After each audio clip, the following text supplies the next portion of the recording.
Hello friends, welcome to quickexam.com, and today we will learn difference between Western Ghat and Eastern Ghat. In this slide, we only focus on the differences between these two. So let's see.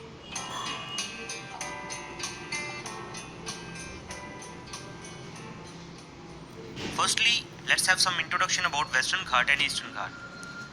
Western Ghat and Eastern Ghat both are the mountain ranges.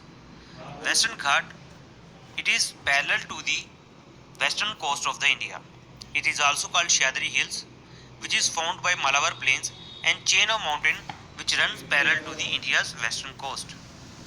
It passes through different states like Gujarat, Maharashtra, Goa, Karnataka, Kerala and Tamil Nadu, and it is very continuous range.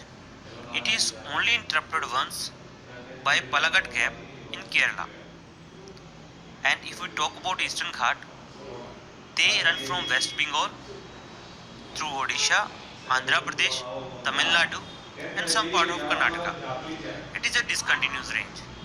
So let's move to the differences.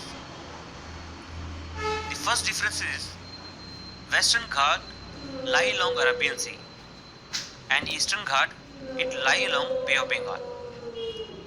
Western Ghat stretches from the Tapi river to Kanyakumari in the south. See, it lies along the western coast of India. So it stretches from Tapi river to Kanyakumari in south. And Eastern Ghat it stretches from Mahanadi Valley to the Nilgiri Hill in the south. Average height of Western Ghat is lower than Eastern Ghat. Average height of Western Ghat is 900 to 1600 meter and average height of Eastern Ghat is 1600 meter. Western Ghat are continuous in nature, so they can be crossed only through passes. But if we talk about Eastern Ghat, they have been divided into several parts by large rivers. If we talk about the highest peak of Western Ghat, it is Anaimudi, which is 2695 meters and it lies in Kerala.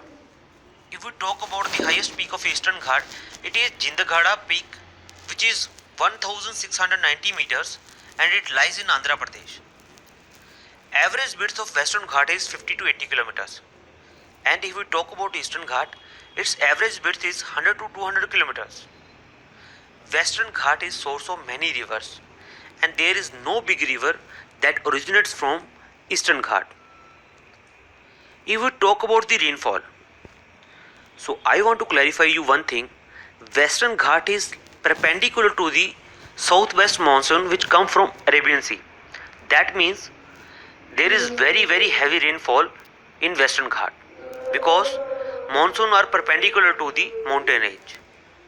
But if we talk about Eastern Ghat, then Eastern Ghat is a parallel to monsoon that comes from Bay of Bengal. So there is very less rainfall.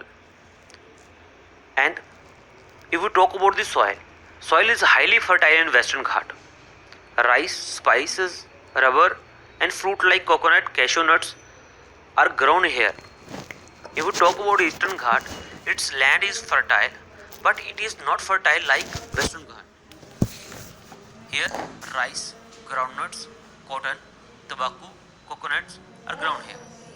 As there is very heavy rainfall in Western Ghat, so it is rich in flora and fauna as compared to Eastern Ghat.